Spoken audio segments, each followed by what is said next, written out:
Hi everyone, this is Dr. Susan Marra with Dr. Marra's Medical Minutes, and today we're going to talk about the association of tick-borne illness, mycotoxin illness, and autoimmune disease. Certainly we see a correlation between the tick-borne diseases or mycotoxin illness and autoimmune disease, but there's also autoimmune disease caused by other things like chemicals, and there's probably a genetic propensity for autoimmune disease as well. And we know that's true for, say, rheumatoid arthritis. Essentially, what's going on in an autoimmune disease situation is the immune system is attacking your own cells. It doesn't recognize the cells as self. And what's going on here most likely is, if you can imagine, this is a tissue, and Bartonella or a spirochete or mycotoxins are inside the tissues. So they're sort of hidden. But the immune system detects and says something's not quite right here. And it mounts an antibody response.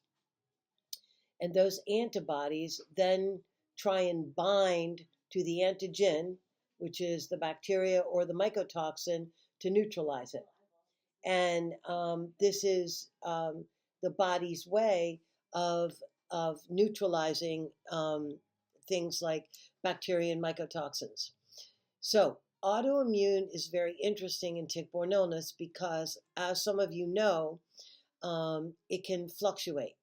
What I mean by that is, one time you'll measure the ANA and it'll be positive with, say, a speckled pattern with 1 to 160 titer, and then the next time you measure it and it's fine.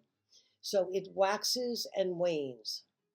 Okay, this is very, very common, and it's very puzzling to rheumatologists and to immunologists, but it's not puzzling to us because we know that,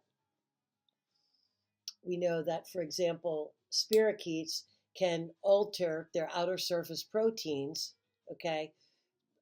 Outer surface protein A, outer surface protein B, outer surface protein C. It can alter them, okay? And it can sort of fool the immune system. So one moment it's expressing A, next moment it's expressing B, next moment it's expressing A and C. And so the immune system gets sort of confused and can often end up in a state of what's called immune tolerance. And immune tolerance is when the immune system does just that. It tolerates a pathogen or an antigen because it doesn't mount a full-blown immune response.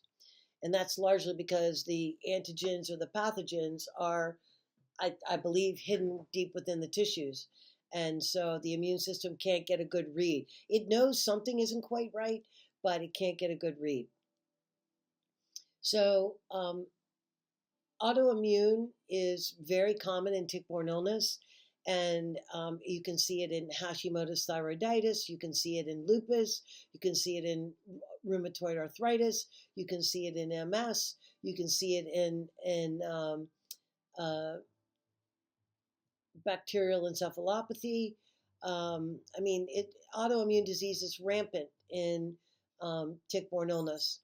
And it just means that the immune system is improperly stimulated, and it is mounting a response against your own tissues, which is what you don't want. You want your immune system to be aware of things other than self, not self. So autoimmune conditions can be reversed, not always, but they can, especially ANA. ANA can definitely be reversed. MS, I've never really seen that reverse. I've seen it get better, and I've seen the lesions get smaller, but I haven't really ever seen it get reversed. Rheumatoid arthritis, that's another one. You can sort of calm the autoimmune issue down, and but not likely to get rid of it. So it depends on on what the autoimmune disease. Hashimoto's, I've seen that turn around. I've seen that go negative. So that's one of the ones that will.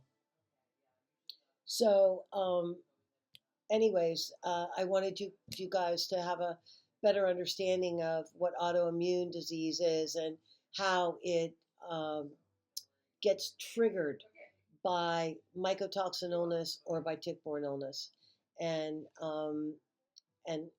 then you have an autoimmune response, which definitely needs to be dealt with. So I hope you found this information useful, and I hope you have a wonderful day. Take care.